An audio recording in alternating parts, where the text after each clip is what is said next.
Elon Musk, man, what we want to do is be the Christian Elon Musk. What does that mean? We're breaking old paradigms, we're breaking old man-made traditions, and we're being innovative. In other words, we're tapping into the... Well, hey, let me say this. Okay, let me say go this. ahead. To piggyback off what Jason said, there's literally nobody in the Word of God that didn't go through some sort. Anybody that did anything of real significance that didn't go through some sort of molding period. Okay, And I like, get that. for example, like the children of Israel, that whole period of 40 years in the wilderness, they were probably walking through the wilderness thinking, what the heck is going on? Dude, sure. especially Moses. Yeah, Think about it. Yeah. Okay, so first off, Moses is 40 years old when he leaves Egypt, originally. Yeah, Then another 40 years where he's serving his father-in-law and taking care of the sheep. Right. Then he goes back, and then he spends a whole another 40 years with these jabronis in the wilderness. These jabronis. Yes. These jabronis in the wilderness. And it was a molding process. Each section was a molding process. Right. He had 40 years as an Egyptian where he was molded in the way to live as an Egyptian for his next section of life. 40 years working under his father-in-law so he could be molded in ways to be able to relate to the people, the Hebrew people. Then 40 years of molding these people so hopefully their kids could make it through the promised land. Then take a look at the That's promise. a beautiful topic to talk about. Dude. It's like 4, 4, and 4. Like he had to break it up. Like there was 40 years, and for him that probably felt terrible, dude. Can you imagine 40 So years? he got 120 years. Dude, I'm 30. I'm 36 years old. He went through 120. He got 120 years on you, bro. Dude, I'm 36. I haven't even finished the first portion of his life. So he got 90 years on you. He got 90 years on you, bro. Dude, I've still got 4 years before I'm even out of Egypt, basically. Dude, look at Noah. Look at Noah, dude. What was it? Egypt. Yeah. Look at Noah. It was years before he came, before the ark was built. Dude, that's crazy, dude.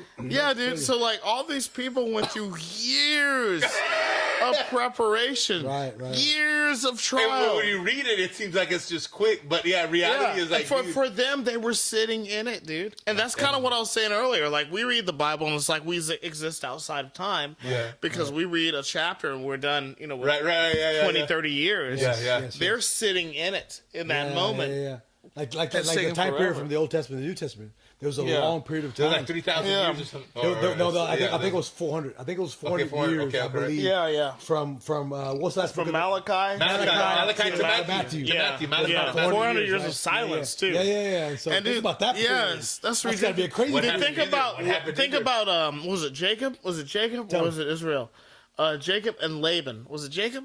Yeah, Jacob and Laban, dude. Okay. Think about 7 years. Oh, the period of time that he married his daughter. 7 years of knowing this woman is supposed to be his woman. Yes. And this dude is taking care of these stinking, freaking sheep and goats. Okay, hold on. I'm with you. Yes. Okay, Donnie, but on the sheep. Yeah, but the interesting thing about Jacob and Laban is the fact that for 7 whole years, he worked for this one goal. He worked for Rachel.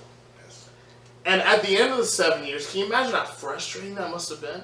7 years, dude, for one woman. Right. And then he gets there, and he gets to finally gets to his wedding. He thinks he's gotten to his thing. He's dealt with these sheep, dealt with the crowds, dealt with everybody else. This horrible potential father-in-law. And then he gets to the wedding, and he rips off the sheet. And it's Leia, dude. It's a whole different person. The sister. And now this fool has to do this for another 7 years.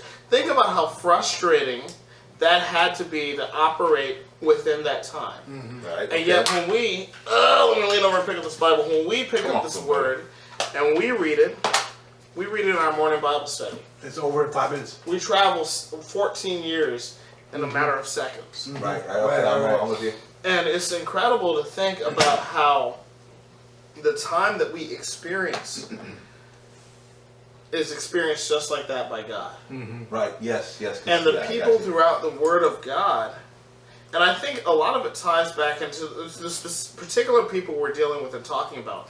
It's almost like they had an awareness of the time. Because at no point did you see Jacob complain. No. At no point did you see Moses complain. At no point did you... a lot of these people didn't really complain about the time period. Although I'm sure they felt it physically. Mm-hmm. But spiritually they had an understanding of how God was doing stuff. Okay. And physically, they understood that God was operating outside of time and that He was leading them and guiding them. Right, and a right, lot of right, times right. we get frustrated as human beings because we get in this point where we're like, God, why is it taking so long? Why does it take so long? If you really told me this, why am I going through this struggle? Why am I going through this pain? Why am I going through this season where I'm not seeing the fruit of what I thought I would have at this point? Well, I think ultimately, you know, I know this is probably off topic, Yeah. but God has a purpose in what He's trying to accomplish through each of us. Yeah. And through that purpose, we may not fully understand the why, Yeah. as far as when we're going through the process. But in the end, we appreciate the process, the refinement process that it accomplishes through the wait. Mm-hmm. Because through the wait, we can experience what God, you know, and we don't fully know, you Yeah. know, the why. We don't fully know the why until we come to the end. There's We're a like, purging process. there's the purging process, you know, like the book of James, it says, "Count it all joy, my brethren." Yeah. You know, and we at times it's not really fully joyful to go for those to go through those things. Yeah. That's what you're talking about, you know, and but God, I think at the end of the day is ultimately trying to fulfill His will